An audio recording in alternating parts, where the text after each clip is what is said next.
사사기 16장 1절부터 3절까지, 원래 16장 전체를 좀 보면 좋은데요, 시간 관계상 16장 1절부터 3절까지만 보고 16장은 계속 이렇게 펴나시면 좋을 것 같습니다.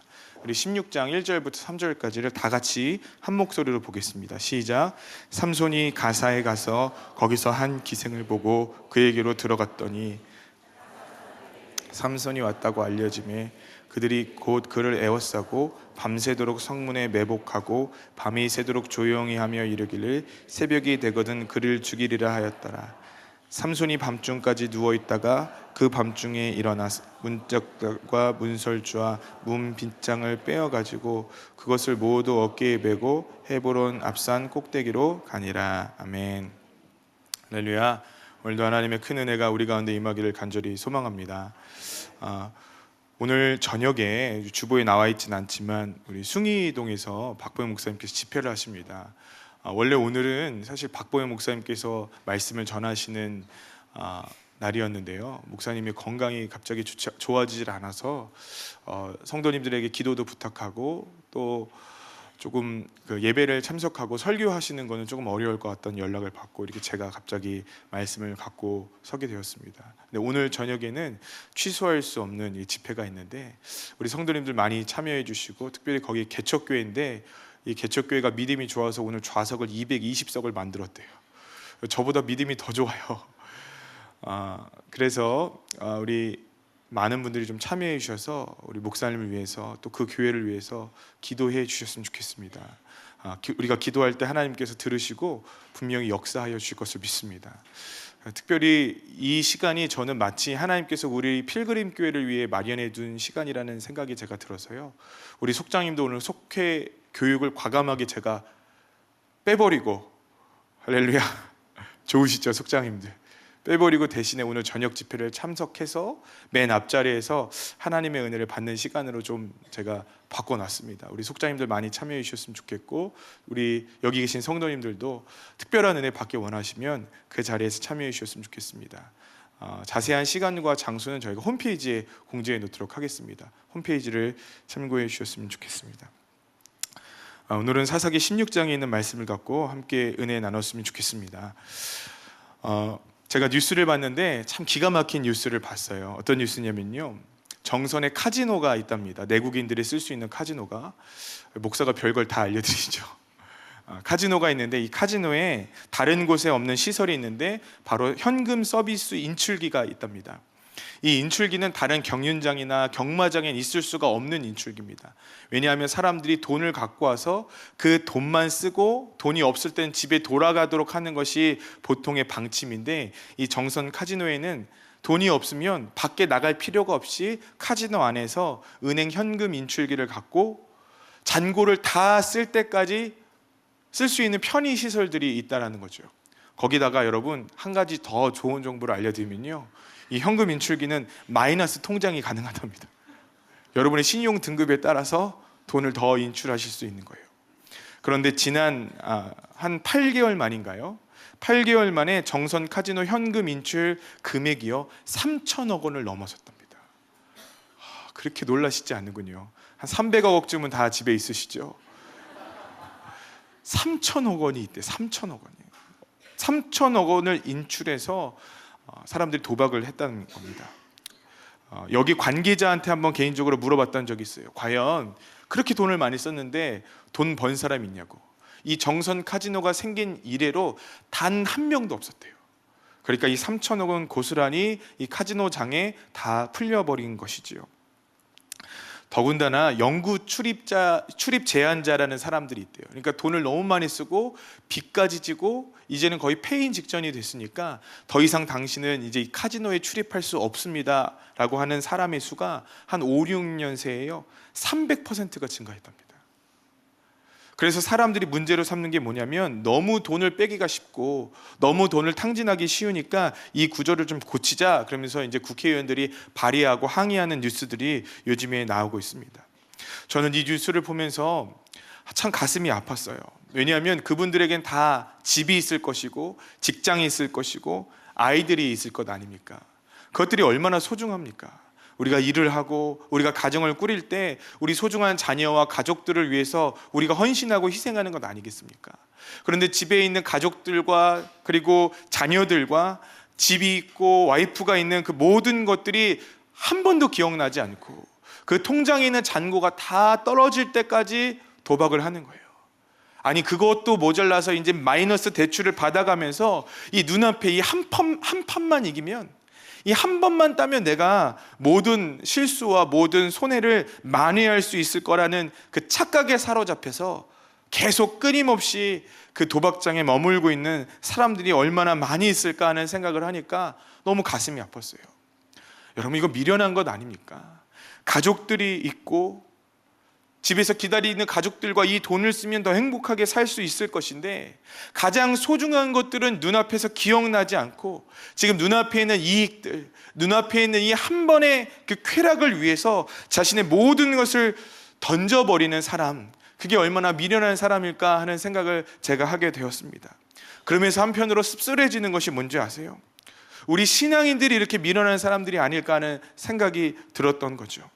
짐 엘리엇이라는 유명한 선교사님이 계십니다. 순교자죠. 이분이 하셨던 말씀이 있어요. 영원한 것을 얻고자 영원할 수 없는 것을 버리는 자는 바보가 아니다. 다시 한번요. 영원한 것을 얻고자 영원할 수 없는 것을 버리는 자는 바보가 아니다. 여러분, 이 말을 가만히 보면요, 우리 인생에 있는 두 부류의 사람이 있다라는 것 아니겠습니까? 한 부류의 사람은요, 영원한 것을 얻기 위하여 영원할 수 없는 것을 버릴 수 있는 사람. 또 한 부류의 사람은요, 영원할 수 없는 것을 위하여 영원한 것을 버리는 사람. 여러분은 어떤 부류의 분이십니까? 영원할 수 없는 것을 위해서 영원한 것을 버린다면 우리는 미련한 자일 거예요. 우리는 바보 같은 자일 겁니다. 마치 도박장에서 이 한탕 쾌락주의를 얻기 위하여 집안에 있는 가족들도 자녀들도 생각나지 않고 자신의 모든 것을 다 쏟아붓는 미련한 사람 아니겠습니까? 마치 영원할 수 없는 것을 쫓아가는 사람이 그러한 사람이라는 거죠. 여러분, 그런데 우리가 얼마나 많은 때에 영원한 것을 버려두고 영원할 수 없는 것을 쫓아 사냐 이 말입니다. 오늘 우리가 본문 읽었던 말씀에는 삼손이 나옵니다. 삼손의 능력의 근원은 어디입니까? 바로 여호와 하나님입니다. 그에게 소중한 것, 그에게 영원한 것은 하나님이셔야 합니다. 그가 힘이 센 이유는요, 하나님이 능력을 주셨기 때문입니다. 그가 운동을 열심히 해서 그가 선천적으로 체력적으로 뛰어나서가 아니라 하나님께서 블레셋의 손에서 이스라엘 백성들을 구원하기 위하여 그에게 능력을 주셨습니다. 그러니까 그에게 영원한 것, 그에게 소중한 것은 당연히 하나님이셔야 합니다. 그런데 삼손은요, 두 부류의 인생 중에 후자를 택해버렸어요. 영원할 수 없는 것을 위해서 영원한 것을 버려버리는 미련한 짓을 하고 있는 것을 보게 됩니다. 16장 우리가 한번 살펴보면서 그 모습을 봤으면 좋겠는데요. 16장 1절을 다 같이 한번 읽어보겠습니다. 시작. 삼손이 가사에 가서 거기서 한 기생을 보고 그에게로 들어갔더니, 여러분, 여기서 한 기생을 보고 그에게로 들어갔다라는 것은 결혼을 했다라는 의미가 아닙니다. 그가 성매매를 했다라는 의미예요. 여러분, 그의 영원하지 않는 쾌락을 위해서 그는 영원하신 하나님과 그분과 함께 맺었던 언약을 그냥 쉽게 팽개쳐버리는 인생을 살아가고 있다는 거죠. 하나님의 사람이 하나님의 능력을, 하나님의 권능을 의지하여 살아가야 하는데 그 권능을 팽개쳐버리고 한 번의 쾌락을 위해 자신의 인생을 던져버리며 살아가는 것이 삼손의 삶이었다는 것입니다. 그 이후에 4절부터는 여러분 우리가 아는 것처럼 들릴라라는 사람이 나옵니다. 들릴라는 여자에게 빠져버렸어요. 그 여자에게 빠져버리면 어떻게 하냐면 자신의 능력의 근원이 무엇인지 그 여자에게 끊임없이 설명하는 장면이 나옵니다. 특별히 오늘 들릴라가 함께 그 유혹을 하면서 뭐라고 얘기하냐면 8절에 보니까 블레셋 사람의 방백들이 마르지 아니한 새 활줄 7을 여인에게로 가져오며 기록하고 있어요. 여러분, 들릴라를 얻기 위해서 삼손이 어떻게 하냐면 새 활줄 7길로 나를 묶어버리면 내 능력이 빠질 것이다 라고 들릴라에게 얘기합니다. 여기서 새 활줄 7개라는 단어를 가만히 보면요, 활을 쏘는 활줄이 아니라 원어적으로 보면 동물의 창자라는 단어랑 아주 유사하다는 거예요. 이 말은 뭔지 아세요? 삼손이 이 들릴라의 마음을 얻기 위해서 그가 달콤하게 거짓말을 하는 거짓말 중에 하나가 뭐냐면, 나실인이 절대로 부정한 것, 시체를 만지면 안 되는데 그 시체를 자기 몸으로 뚫뚫뚫뚫 말아 돌리면 자신의 능력이 빠져나갈 것이라고 들릴라에게 얘기하고 있는 장면이 나옵니다. 여러분, 그러다 진짜로 묶어버리면 어떡해요? 성경에 보면 진짜로 이 들릴라가 이 창자를 갖고 삼손을 묶어버리기 시작합니다. 그러면서 끊임없이 자신의 능력의 근원이 무엇인지 이 들릴라에게 설명하다가 결국 그 결과가 어떻습니까? 눈이 뽑히고 맷돌을 돌리는 짐승 같은 존재가 되어버린 것입니다. 여러분, 여호와의 사사가, 하나님의 권능자가, 하나님의 능력자가 하루아침에 맷돌을 돌리는 짐승으로 전락해버린 겁니다. 여러분, 우리의 능력의 근원이 어디입니까? 우리의 영원하지 않은 영원한 것이 어디입니까? 우리의 가장 소중한 존재가 무엇입니까? 바로 여호와 하나님이라는 것입니다. 그런데 삼손은요, 이 여호와 하나님을 쫓아 살고 이 여호와 하나님을 얻는 인생이 아니라 여호와 하나님을 벗어버리고 쾌락을 얻기 위해서라면 여호와 하나님은 뒷전으로 내던져버리는 인생을 살게 되더라는 것입니다. 여러분, 그 인생의 결말이 어떻죠? 눈이 뽑혀버리는 겁니다. 그 인생의 결말이 어떻죠? 맷돌을 돌리면서 짐승과 같은 삶을 살아가고 있는 것입니다. 여러분, 주님께서 마태복음 7장에 말씀하셨습니다. 너희는 빛과 소금이다. 만일 소금과 빛이 그 맛을 잃어버리고 그 빛을 잃어버리면 어떠한 존재가 된다고 우리 주님께서 우리에게 분명히 경고하셨습니다. 밟힐 뿐이니라. 여러분, 우리가 밟히는 이유가 뭡니까? 우리가 영원하지 않은 것을 얻기 위하여 영원한 것을 던져버렸기 때문이라는 것입니다. 여러분, 영원한 것을 쫓으시는 저와 여러분 되시기를 간절히 소망합니다. 빌립보서 3장 8절은 분명히 얘기하고 있습니다.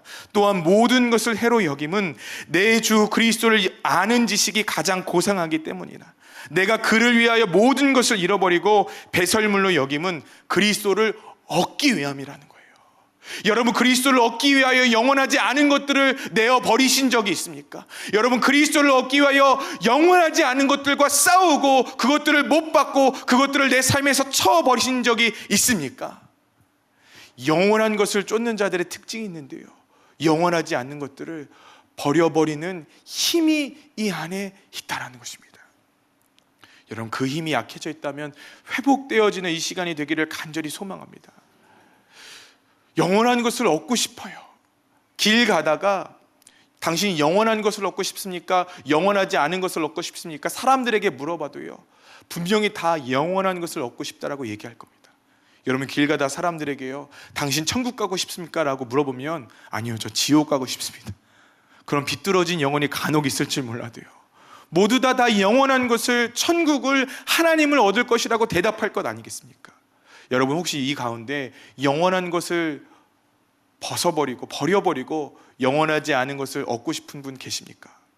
한 분이 갑자기 머리로, 이 타이밍에 굉장히 당황했네요. 다시 한번 하겠습니다. 네. 장난으로 하지 마십시오. 깜짝깜짝 놀랍니다. 여러분, 여기 계신 분 단 한 분이라도, 한 분도 저는 영원하지 않은 것을 얻을 것입니다 라고 대답하는 분 없을 거예요. 여기 서서 설교하는 이 어린 목사도요, 영원한 것을 얻기 위하여 영원하지 않은 것을 벗어버리고 싶은 것이 제 마음의 중심이고 진심이에요. 삼손은 어땠을까 하는 생각이 듭니다. 여러분, 삼손이라도 거룩하게 살고 싶은 생각이 왜 없었겠어요? 일말의 양심이 있어서 머리는 안 깎지 않습니까? 그렇지 않아요? 뭔가 거룩하게 살고 싶은 욕망이 있었겠죠. 그런데 어떻게 하다 이 인생이 영원하지 않은 것에 목숨을 거는 인생이 되었을까 하는 생각을 제가 하게 됐습니다. 본문에는 크게 두 가지가 있다는 것을 제가 깨닫게 되었어요. 우리 그 두 가지를 나누고 함께 기도했으면 좋겠습니다. 첫 번째로요, 이 삼손이 왜 영원하지 않은 것을 쫓을 수밖에 없는, 쫓게 되는 인생이 되었을까? 그가 죄된 것이 습관이 되었기 때문이다라는 것을 발견하게 되었습니다.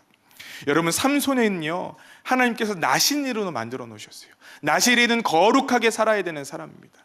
나실인은 독주를 마시면 안 되고 포도도 먹으면 안 되고요, 부정한 것을 가까이 하면 안 되는 사람이고 성에 대한 건 당연히 아주 엄격한 잣대를 갖고 기준을 갖고 살아야 되는 사람 아니겠습니까?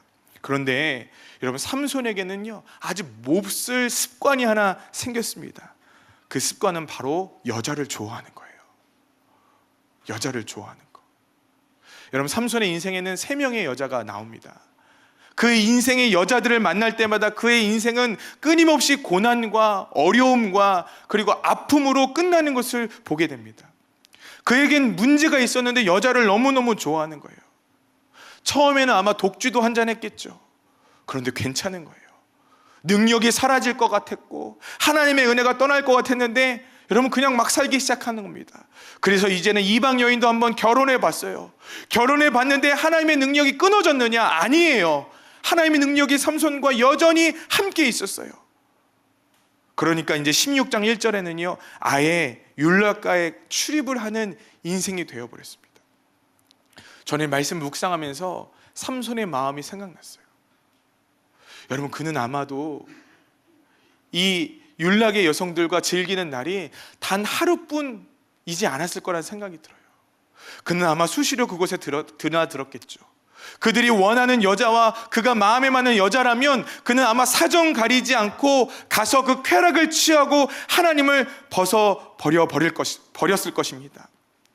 그는 나실인처럼 살아야 되는 것이 습관이 됐어야 되는데, 거룩하게 살아가는 것이 습관이 됐어야 하는데 아주 몹쓸 습관이 들었는데 죄의 습관이 들어버린 거예요. 이제는 그 습관을 주체하지 못하는 상황이 되어버렸습니다. 여러분, 이 습관이 무서운 게 왜 그런지 아십니까? 이것이 습관이 되어버리면요 더 이상 죄책감이 들지가 않아요. 이것이 습관이 되어져 버리면요 처음엔 무서웠겠죠. 처음엔 두려웠겠죠. 그런데 이 습관이 되어버리면 이제 다른 사람들이 이상하게 보는 모든 것들이 더 이상 이상해지지가 않아요. 제가 지난주에 우리 김성준 선교사님으로부터 사진을 하나 받았어요. 사진 한번 띄워주시겠어요? 김성준 선교사가 사역하는 포컷이라는 지역에 아이들이 물을 먹는 사진을 저에게 보내줬습니다. 제가 너무 충격을 받았어요. 왜 그러냐면요, 아주 오물과 같은 자리에서 더럽고 배설물이 떠다니는 물을 먹는데요, 아무렇지도 않게 아이들이 목마르면 가서 그 물을 떠다 먹고 있는 거예요. 그 더러운 물을 막 먹고 있는 거예요. 김성준 선교사가 가서 그 물 먹지 말아라, 그 물 먹으면 더럽지 않냐, 너 배 아프지 않냐, 질병 걸리지 않냐 라고 얘기했더니 그 아이들에게 반응이 뭔지 아세요? 이 물이 뭐가 문제냐는 거예요. 이 물이 뭐가 더럽냐는 거예요. 그 동네에 있는 사람들이 하나같이 나타나는 반응이 뭐냐면 이것도 귀한 물이라고 여기고 있더라고요. 왜 그럴까요? 이제 이 물을 먹는 것이 익숙해져 버렸기 때문이에요. 이 물을 먹는 것이 습관이 되어져 버렸기 때문이에요. 처음에는 조금 배도 아프고 처음에는 좀 설사도 하고 처음에는 뭔가 반응이 나타났겠죠. 그런데 계속 먹다 보면요 사람의 몸은 습관이 들기 시작하는데 이 습관이 무섭더라고요. 여러분, 혹시 우리에게도 죄의 습관들이 있지 않습니까? 어떤 분들에게는 예배의 잘못된 습관들이 벌써 몸에 새겨져 있을 수도 있어요. 예배를 그냥 왔다 갔다 하는 것이 습관이 되어져 버렸어요. 예배의 감동을 받고 예배 가운데 결단하고 예배 가운데 죄를 돌이키는 것이 습관이 된 것이 아니라 예배 가운데 그냥 왔다가 돌아가는 것이 습관이 된 성도들이 있다면 여러분, 돌이켜야 합니다. 왜냐하면 그 습관이 우리로 하여금 하나님의 백성으로 만들어 놓을 것이 아니라 세상의 백성으로 만들어 놓을 것이기 때문에 그렇습니다. 그런데 너무 감사하게 우리 섬김의 손길 선교회, 여러분이 다 들어주신 선교회에서 물을 팠습니다. 여기서 물을 한번 팔려면요 적어도 3천만 원 이상이 되는 금액이 소요가 돼요. 여러분들이 모금해 주신 그 금액들을 갖고 물을 뽑았어요.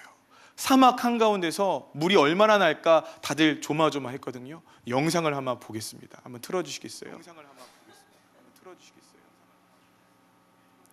여러분이 기도를 아주 많이 해주셔서요 원래 예상했던 수량보다 무려 2배가 나왔어요. 그래서 거기 있는 수도국에 있는 사람들이 와서 이 물은 너무너무나 성공한 사례라고 얘기를 해주더라고요. 아이들이 너무 좋아하죠. 이제 더 이상 아이들은 질병 걸리지 않아도 되고 물 아까워하지 않아도 되고 마음껏 물을 먹일 수 있는 거예요. 저 마을엔 지금 축제가 벌어졌어요.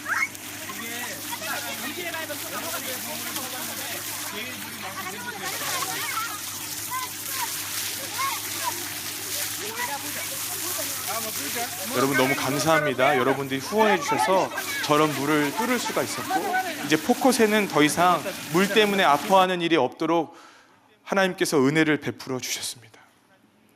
제가 이 영상을 보면서 느낀 것이 있어요. 뭐냐면요, 더 이상 포커새에 있는 사람들은요 구정물 먹지 않을 거예요. 그렇죠? 더 이상 포커새에 있는 사람들은 더러운 물 먹지 않을 거예요. 더 이상 포커스에 사는 사람들은 그 냄새나고 오물이 떠다니는 물 먹지 않을 거예요. 우리 주님께서 말씀하셨거든요. 나는 생명의 물이다. 배에서 생수의 강이 흘러 넘칠 것이다. 근데 여러분, 제가 마음이 힘들었던 게 뭔지 아십니까? 이제 더 이상 오물 떠다니는 물, 더 이상 냄새나는 물 먹지 않아도 되는 포커스 사람들처럼 우리가 살면 되는데, 우리는요 냄새나는 것을 다시 먹으려 하는 습관이 있더라고요. 물이 콸콸 나와서 정말 맑은 물이 흘러나오고 저 깊숙한 곳에서 깨끗한 물이 흘러나오는데, 이것을 먹는 것이 아니라 다시의 옛 습관을 따라서 죄악의 물을 마시고 더러운 물을 마시고 완악의 물을 마시고 음란의 물을 마시고 있는 것이 우리의 모습이 아닐까 하는 생각이, 두려움이 드는 거예요. 예레미야서 22장 21절은 우리 주님께서 이렇게 말씀하십니다. 내가 평안할 때 내가 내게 말하였으나 내 말이 나는 듣지 아니하리라 하였으니 너는 어려서부터 내 목소리를 청종하지 아니하니 이것이 너희의 습관이니라. 여러분, 이스라엘 백성들 가운데 하나님께서 말씀하시는 가슴 아파하는 탄식이 뭡니까? 너희가 평안할 때 나에게로 돌아와라. 내 말에 청종해라. 새로운 길과 새 방향과 새로운 삶을 살아라고 끊임없이 말씀해 주셨는데, 그들이 하나님의 말씀을 듣지 않더라는 거예요. 그러면서 하나님께서 내리신 진단이 뭡니까? 이것이 너희의 습관이다. 여러분, 혹시 하나님께서 우리에게 말씀하시지 않습니까? 이것이 너희의 습관이다. 하나님 말씀에 따라가는 것이 습관이 아니라, 하나님 말씀을 지키는 것이 습관이 아니라, 하나님 말씀을 청종하지 아니한 것이 우리의 습관이 되어버렸다면, 여러분 돌이키시는 저와 여러분 되시기를 간절히 소망합니다. 어느 성도님이 예배 때마다 우세요. 왜 우세요? 목사님, 저는 입술로 범죄해요. 욱하고 다른 사람들에게 얘기해버려요. 이것을 고치려고 하는데 고쳐지지가 않아요. 마음으로 이것을 싸우려고 하는데 싸워지지가 않아요. 그러면서 막 그분이 우는 거예요. 여러분, 우리에게는요, 우리가 드러내지 않지만, 우리가 인정하지 않지만 이 죄의 깊숙한 뿌리 내린 습관들이 있어요. 오늘 우리가 예배를 드리는 이유가 뭡니까? 오늘 우리가 주님 앞에 나와 눈물을 흘리며 기도하는 이유가 뭡니까? 이 뿌리 깊은 더러운 죄악의 습관들이 뽑혀지기 위하여 예배 드리는 것입니다. 그러니까 때로는 우리 예배가 좀 아플 수도 있어요.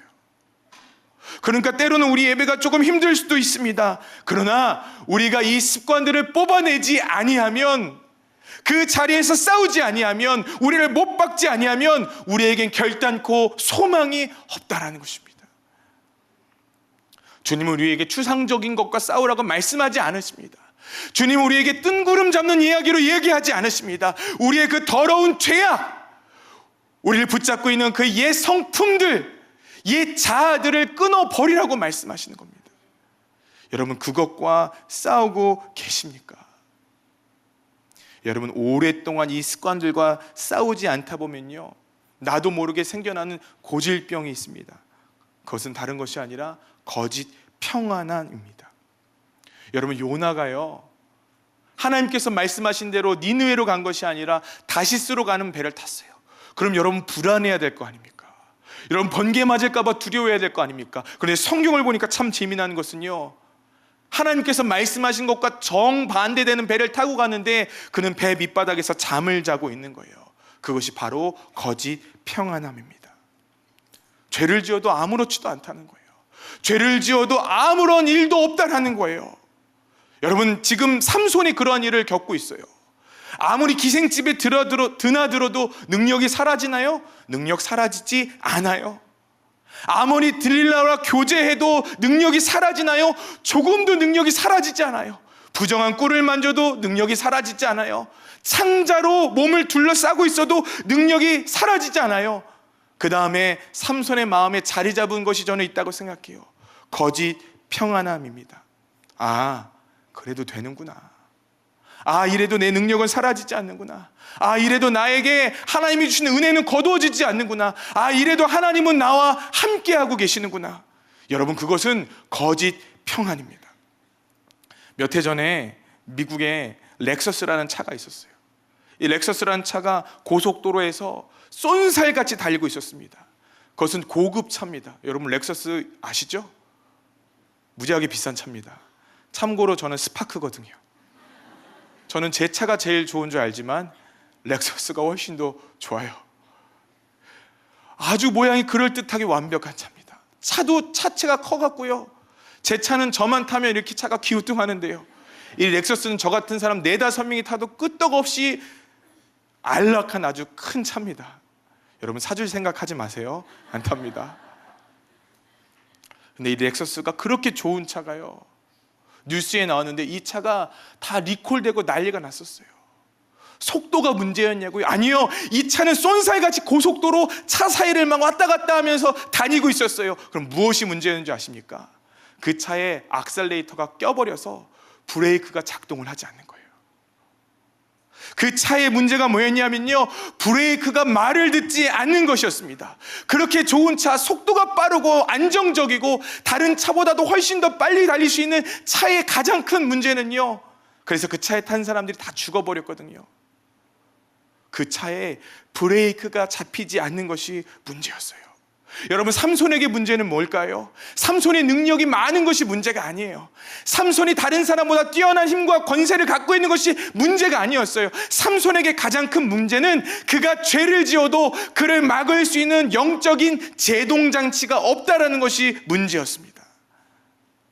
여러분, 빠른 자동차에 제동장치가 필요하다면요, 하나님의 사람들에게, 하나님의 길을 걷는 그 사람들에게 이 주는 영적 제동장치가 있는데요, 그것은 하나님의 심판의 메시지입니다. 그것은 하나님의 진노의 메시지입니다. 회개하고 돌이키라는 하나님의 권면의 메시지라는 것입니다. 여러분의 인생 가운데 그 메시지가 들려지고 있습니까? 여러분, 다윗의 그 쏜살같이 수월로 내려가고 있는 빠른 그 걸음 위에 주님께서 나단이라는 제동장치를 주셨습니다. 그는 멈출 수 있었어요. 그는 가까스로 생명을 보존할 수 있었습니다. 여러분, 우리 시대에 필요한 것은 바로 이러한 영적인 제동장치예요. 여러분, 그것이 여러분에게 들려지는 이 시간이 되기를 간절히 소망합니다. 여러분, 그런데요, 하나님의 심판이 내려지는 시대에는요, 하나님의 진노가 쏟아져 내리기 직전에는요, 하나님의 이 영적인 장치들이 막 작동하고 일하고, 그래서 사람들이 돌이키고 회개되는 은혜의 역사가 있었어야 하는데요, 성경을 잘 보면 그 메시지들이 들려지지 않는 것을 보게 됩니다. 여러분, 하나님의 가장 큰 심판이 있었을 때가 언제입니까? 바로 하나님께서 사랑하시는 그 성전이 무너졌을 때입니다. 예레미야서 7장 4절에 보면 이렇게 기록하고 있어요. 너희는 이것이 여호와의 성전이라, 여호와의 성전이라, 여호와의 성전이라 하는 말을 믿지 말아라. 지금 이스라엘 백성들이 하나님의 임박한 심판과 진노 위에 서 있었는데요, 그때 많은 선지자들과 제사장들이 하는 얘기가 뭐냐면요, 여긴 여호와의 성전입니다. 우린 여호와의 성전이 있습니다. 이 말은요, 이 성전은 절대 부서지지 않을 것입니다. 여러분은 절대적으로 안전합니다. 우리에게 임한 하나님의 임재는 절대로 거둬지지 않을 것입니다. 그렇게 생각하며 살았다는 거예요. 그런데 실상은 어땠죠? 예레미야서 7장 9절부터 10장을 이렇게 얘기합니다. 너희가 도둑질하며 살인하며 간음하며 거짓 맹세하며 바알에게 분향하며 너희가 알지 못하는 다른 신들을 따르면서 내 이름으로 일컬음을 받은 이 집에 들어와서 내 앞에 서서 말하기를 우리가 구원을 얻었나이다 하느냐, 이는 이 모든 가증한 일을 행하려 함이로다. 여러분, 그들의 실상은요, 실은 도둑질했습니다. 살인했습니다. 간음했습니다. 거짓 맹세하고 바알 신들에게 무릎 꿇었습니다. 사단은요, 그들의 그 지옥으로 내려가는 쏜살 같은 속도 위에 영적인 제동장치들을 다 걷어버렸습니다. 하나님의 진노가 없다고 얘기했어요. 하나님의 심판이 없다고 얘기했어요. 하나님의 그 불일 듯한 하나님의 심판이 우리들 가운데 없을 거라고 얘기했습니다. 여러분, 저는 이것이 이 시대라고 생각해요. 타락했는데, 영적으로 밑바닥을 치고 있는데 회개하는 눈물이 없는 거예요. 타락했다고 얘기하는 사람들은 많지만 내가 범인이라고 얘기하는 자백하는 사람들은 없다라는 것이죠.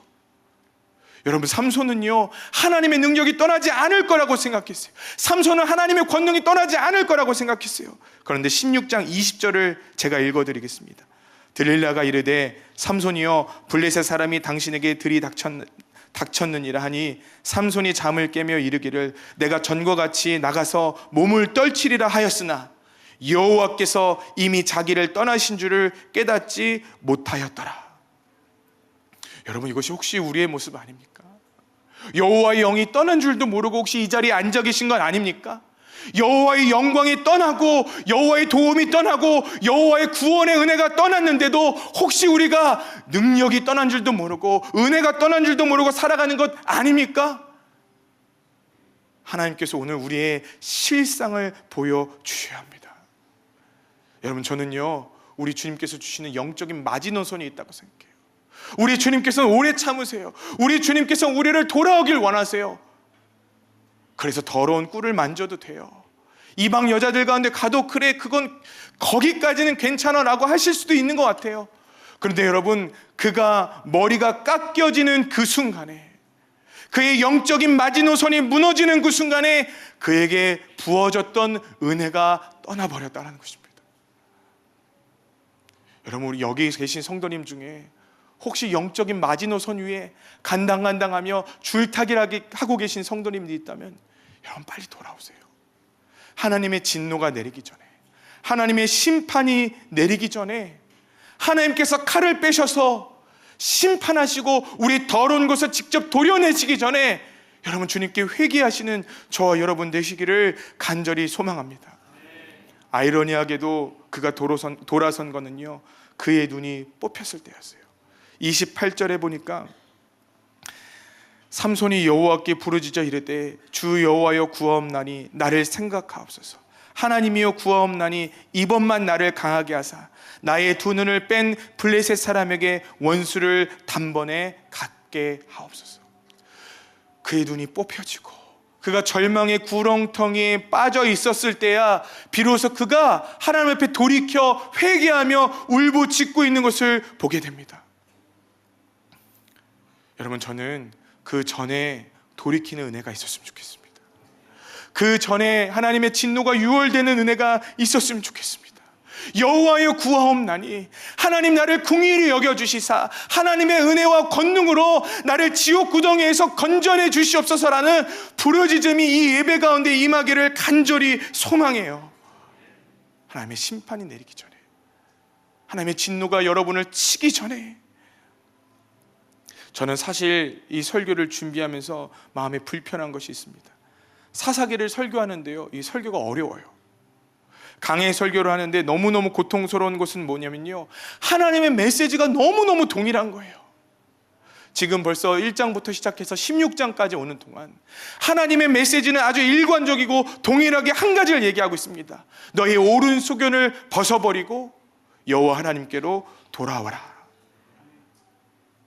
여러분, 이 역사가 끊임없이 반복되어지고 있는데요, 제 마음이 불편하고 힘들었던 이유가 뭔지 아십니까? 이 끊임없는 돌아오라는 하나님의 메시지, 그래서 권능도 주시고 은혜도 주시고 사람도 보내주시고 초자연적인 은혜로 이스라엘 백성들 가운데 개입하시는데 이스라엘 백성들의 역사는 점점점 더 악해지기 시작하더라는 것입니다.